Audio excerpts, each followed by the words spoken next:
Que s'achève cette 60e édition. Intéressons-nous ce soir à toute cette nourriture qui n'a pas été vendue durant le salon et que les producteurs ne peuvent pas ramener chez eux. Elle n'est pas perdue pour autant. L'an dernier, 5,5 tonnes de restes ont été récupérés au profit des banques alimentaires, l'équivalent de 11 000 repas. Kenzo Marcelin, Alice Dubernet. Alors que les derniers visiteurs sortent du salon, les bénévoles des banques alimentaires entrent en scène.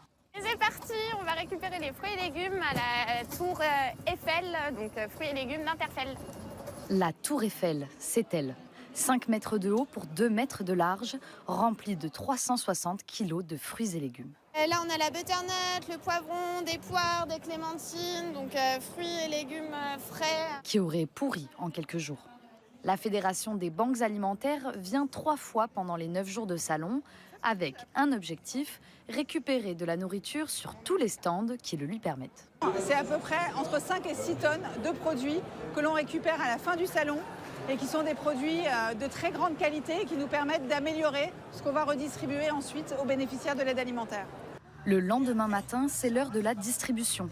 Des organismes viennent récupérer des denrées à distribuer aux familles dans le besoin.